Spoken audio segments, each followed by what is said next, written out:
অৱস্থা ধৰা পৰিছে পুৰুষ মহিলা আৰু ইতিমধ্যে কেইবাগৰাকীও পুৰুষ মহিলা সহিতে সত্তাধিকাৰীক ৰিজৰ্টৰ সত্তাধিকাৰীক আৰক্ষী আটক কৰিছে আমি দৃশ্যাংশ দেখুৱাইছো এই ঘটনা এতিয়া তীব্ৰ প্ৰতিক্ৰিয়াৰ সৃষ্টি কৰিছে এতিয়া দিনক দিনে জনতাৰ বেহা বৃদ্ধি পাবলৈ ধৰিছে এবাৰ ৰিজৰ্টৰ ভিতৰত অসংযত অৱস্থাত ধৰা পৰিছে পুৰুষ মহিলা আৰু শেহতীয়াকৈ আটক কৰা হৈছে ৰিজৰ্টখনৰ সত্তাধিকাৰী তাৰ সমান্তৰালকৈ কেইবাগৰাকীও পুৰুষ মহিলাক আটক কৰিছে এতিয়া দিনক দিনে ৰাজ্যত বৃদ্ধি পাবলৈ ধৰিছে ঠায়ে ঠায়ে বৃদ্ধি পাবলৈ ধৰিছে জনতাৰ বেহা কিয়া লাগিলে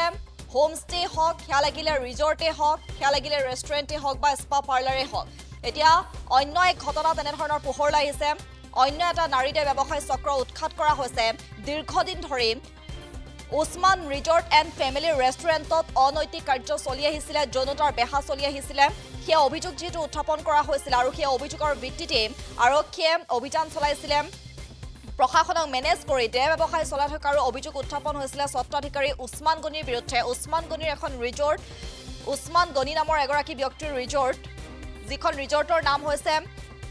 Osman resort and family restaurant আৰু সেই ৰেষ্টুৰেণ্টখনতে সেই ৰিজৰ্টখনতে দীৰ্ঘদিনৰ পৰা নাৰীদে ব্যৱসায় চলি আহিছিলে জনতাৰ বেহা চলি আহিছিলে প্ৰশাসনক মেনেজ কৰি দে ব্যৱসায় চলি থকাৰ অভিযোগ উত্থাপন হৈছিল সত্তাধিকাৰী ওসমান গনিৰ বিৰুদ্ধে ৰাইজে কেইবাবাৰো অভিযোগ দিয়াৰ পিছতো কিন্তু গা নলৰিল ৰিজৰ্টৰ সত্তাধিকাৰী আৰু আজি পুনৰ তিনিগৰাকী মহিলা আৰু দুগৰাকী পুৰুষ সন্দেহজনকভাৱে উক্ত ৰিজৰ্টখনত যেটো প্ৰৱেশ কৰিছিল আৰু সেই সময়তে ৰাইজে প্ৰত্যক্ষ কৰিছিল আৰু ৰিজৰ্টখনৰ সত্তাধিকাৰী ওসমান গনিক জবাবদেহি কৰে পৰৱৰ্তী সময়ত পুৰুষ আৰু মহিলা কেইবাগৰাকীকো অসংযত অৱস্থাত ৰিজৰ্টৰ ভিতৰৰ পৰা কোঠাৰ ভিতৰৰ পৰা উদ্ধাৰ কৰিবলৈ সক্ষম হৈছে স্থানীয় ৰাইজে তাৰ সমান্তৰালকৈ পৰিস্থিতি উত্তপ্ত হৈ পৰে হিউবিট ৰাইজে উত্তম মাধ্যম খুধাই হিউবিট ৰাইজৰ ৰিজৰ্টখনৰ কোঠাবোৰ ভাঙি চিঙি লণ্ডভণ্ড কৰা পৰিলক্ষিত হয় ৰিজৰ্টখনৰ সত্তাধিকাৰী ওসমান গনি সহ দুজন পুৰুষ আৰু তিনিগৰাকী মহিলাক ইতিমধ্যে আৰক্ষী আটক কৰিছে এই ঘটনা এতিয়া তীব্ৰ আচলে প্ৰতিক্ৰিয়াৰ সৃষ্টি কৰিছে এবাৰ ৰিজৰ্টৰ কোঠাৰ ভিতৰত উদ্ধাৰ হৈছে অসংযত অৱস্থাত ধৰা পৰিছে পুৰুষ মহিলা দিনক দিনে এনেদৰে ৰাজ্যত এতিয়া প্ৰান্তে প্ৰান্তে জনতাৰ বেহা চলিবলৈ ধৰিছে যেটো শেহতীয়াকৈ বিগত দিনত দেখা পোৱা গৈছে যে হেয়া হোমষ্টে হওক বা ৰিজৰ্টে হওক ৰেষ্টুৰেণ্টে হওক স্পা পাৰ্লাৰে হওক প্ৰত্যেকটো আচলতে প্ৰায় ঠায়ে ঠায়ে এনেধৰণৰ জনতাৰ বেহা চলি আছে সন্তোষপুৰৰ বঙাইগাঁৱৰ সন্তোষপুৰৰ অন্য এক নাৰীদে ব্যৱসায়ৰ চক্ৰ আজিৰ দিনটোত উৎখাত কৰা হৈছে দীৰ্ঘদিন ধৰি Osman resort and family restaurant নামৰ ৰিজৰ্টখনত আচলতে অনৈতিক কাৰ্য চলি আহিছিলে জনতাৰ বেহা চলি আহিছিল আৰু আজিৰ দিনটোত স্থানীয় ৰাইজে সেই ৰিজৰ্টখনৰ কোঠাৰ ভিতৰৰ পৰা অসংযত অৱস্থাত আটক কৰিছে অসংযত অৱস্থাত ধৰা পেলাইছে পুৰুষ মহিলা আৰু শেহতীয়াকৈ সেই তিনিগৰাকী মহিলা আৰু দুগৰাকী পুৰুষক আটক কৰিছে তাৰ সমান্তৰালকৈ ৰিজৰ্টখনৰ যিগৰাকী সত্তাধিকাৰী আছে ওসমান গনিকো ইতিমধ্যে আটক কৰিছে আৰক্ষীয়ে ঘটনা সন্দৰ্ভত তদন্ত প্ৰক্ৰিয়া অব্যাহত হৈছে এই ঘটনা এতিয়া তীব্ৰ আচলে প্ৰতিক্ৰিয়াৰ সৃষ্টি কৰিছে স্থানীয় যিসকল ৰাইজ আছে সেই ৰাইজে হিউবিট হৈ এনেদৰে ৰিজৰ্টখনত তন্নতন্নকৈ ভাঙি চুৰমাৰ কৰি পেলোৱা পৰিলক্ষিত হৈছে এক উত্তপ্ত পৰিস্থিতি যাৰ পৰিপ্ৰেক্ষিতত সৃষ্টি হয় আৰু এই ঘটনা এতিয়া তীব্ৰ আচলতে প্ৰতিক্ৰিয়াৰ সৃষ্টি কৰিছে তদুপৰি বিভিন্ন আচলতে প্ৰশ্নৰো উত্থাপন হৈছে কেনেদৰে আচলতে এনেদৰে ৰিজৰ্টসমূহত হোমষ্টেসমূহত আচলতে এনেধৰণৰ জনতাৰ বেহা চলি আছে প্ৰশাসনক আচলতে মেনেজ কৰি এই সকলোবোৰ চলি আছে নেকি জনতাৰ বেহা চলি আছে নেকি তেনেধৰণৰ এতিয়া বিভিন্নজনে বিভিন্ন ধৰণৰ মন্তব্য প্ৰকাশ কৰিছে প্ৰশ্ন উত্থাপন কৰিছে আৰু বঙাইগাঁৱৰ আজিৰ দিনটো যি ঘটনা এখন ৰিজৰ্টৰ পৰা যিখন resort Osman resort and family restaurant সেই ৰিজৰ্টখনৰ পৰা যেনেদৰে আচলতে অসংযত অৱস্থাত পুৰুষ মহিলাক আটক কৰা হৈছে এই ঘটনাৰ পাছতে তীব্ৰ প্ৰতিক্ৰিয়াৰ এতিয়া সৃষ্টি হৈছে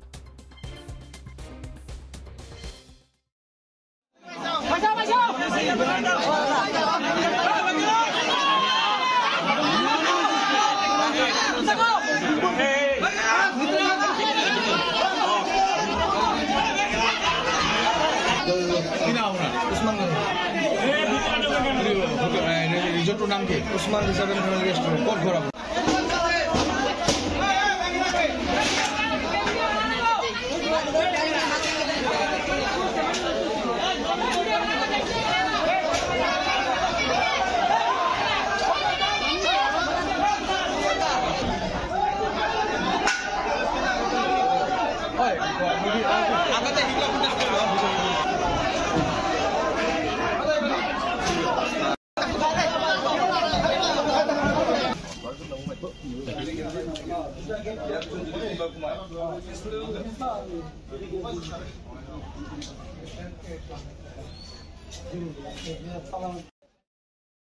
এইটো মানে ভালে কিছুদিন হ'ল আমি হোটেল বুলি জানো যে হয়তো এটা Osman resort and family restaurant বুলি মানে নাম দিয়া হৈছে ল'ৰাজন আমি জনামতে আমাৰ ইয়াৰ পৰা মোটামুটি 3-4 কিলোমিটাৰ আপুৰবি বুলি গাঁৱৰ যিজনে চলাই আছে ওসমান নাম আৰু যাৰ মাটি মালিক স্বত্বাধিকাৰী যিজন সেইজন আমাৰ এই গাঁৱৰে হয় আমি ভাবিছিলো হয়তো ভিতৰত হোটেল চটেল কিবা হয়তো খোৱা বস্তু হয়তো এটা বেচাকেনি হয় মানে হয়তো এনেকৈ খাই আছে কিন্তু আজি ভালে কিছুদিনৰ পৰা কমসে কম ধৰক বছৰ দিনৰ পৰা মানে লাহে লাহে মানে ইউকান কৰাটো শুনি আছো তাতে মানে দূৰৰ পৰা হয়তো কোনোবা ল'ৰা বা কোনোবা ছোৱালীক লগতে এটা আহে আৰু পিছত এতিয়া কোনোবা হয়তো 2 ঘণ্টা 1 ঘণ্টা এনেকৈ লেট কৰে কৰাৰ পিছত ইয়াৰ পৰা গুচি যায় লাষ্টলি আমি যেতিয়া এই বস্তুটো মানে সঁচা মিছাটো প্ৰমাণ কৰাৰ কাৰণে যেহেতু আমাৰ এটা গাঁৱলীয়া পৰিৱেশ এইটো আৰু ওচৰে পাছৰে বহুত দোকান আছে দোকানদাৰ বিলাকক মই নিজেও সুধিছো আমাৰ গাঁৱৰ মুখিয়াল মানুহেও সুধিছে যে আচলতে ইয়াৰ ভিতৰত কি হয় কি চলে এটা আমি কোনো খোৱা বস্তু বাকি তাৰো ৰাস্তাৰ লগত আৰু বহুত হোটেল আছে কিন্তু সেই হোটেল বিলাক আৰু এই হোটেল ৰেষ্টুৰেণ্টৰ মাজত বহুত ডিফাৰেন্স চাৰিওফালে ৱাল কৰি লৈছে তাৰ পিছত লাহে লাহে আমি শুনা পালো যে ভিতৰত হয়তো দূৰৰ পৰা কোনোবা বাইক লৈ হওক মাৰুতি লৈ হওক ছোৱালী বা ল'ৰা আহে 1-2 ঘণ্টা ইয়াতে হয়তো থাকে থাকাৰ পিছত গুচি যায় আল্টিমেটলি এটা কিবা অবৈধ কাম চলি থকা বুলি আমি গম পাইছো দেহ ব্যৱসায় চক্ৰ মানে এনেকৈ চলি আছে বুলি আমি মানে ইহকান কৰাতে আমি গম পাই গৈছো কিন্তু যেহেতু বস্তুটো প্ৰমাণ নাপালে মানে প্ৰমাণ সহকাৰে আমি ধৰিব নোৱাৰিলে আমি নিজে হয়তো দুখী বুলি হয়তো সাব্যস্ত হ'ম বা মালিকেও আমাক বেয়া বুলি ক'ব যাৰ কাৰণে আমাৰ ইয়াৰে যিবিলাক লোকেল মানুহ আছে ওচৰে পাছৰে যিবিলাক লোকেল মানুহ আছে বা ইয়াতে সৰু এটা বজাৰৰ নিচিনা আছে তাৰে যিবিলাক দোকানদাৰ আছে তেওঁলোকে বস্তুটো আমাৰ কাণত যেতিয়া মৌকো জনাইছে তাৰপিছত আমাৰ কিছু গাঁৱৰ কিছু মুখিয়াল মানুহ তেওঁলোককো জনাইছে আমি বহুতবাৰ ইয়াতে আহিছো একবাৰ দুবাৰ নহয় ভালে কিছুদিন আহিছো অহাৰ পিছত যিজন মানুহ এই বস্তুটো চলাই আছে তেওঁকো বুজাইছো আমি এনে শুনি আছো সঁচা মিছা নাজানো তই জানা যদি সঁচাই হয় যে এনেকুৱা দেহ ব্যৱসায় এনেকুৱা ধৰণৰ কিবা এটা বিজনেছ চলি আছে তই অনুৰোধ কৰিছো ভাইটো এটা আজি হঠাৎ কৰি 3জন ছোৱালী মানুহ হয়তো তেওঁৰ লগত আৰু ল'ৰা মানুহ আছে ল'ৰা মানুহটো মই হয়তো দেখা নাই মই হাত অলপ দেৰি হৈছে মানে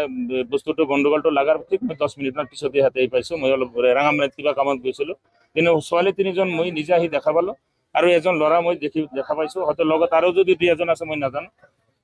ইয়াৰে মানুহ যিখিনি লোকেল মানুহ আছে বা দোকানদাৰ আছে বহুত দিনৰ পৰা বস্তুটো একচুৱেলি হাতে মুঠে ধৰাৰ কাৰণে পাং পাতে আজি তেওঁলোকে যেতিয়া এই ছোৱালী যিকোনো খবৰৰ বাবে যোগাযোগ কৰক 7099017330 লগতে 7099017110 নম্বৰ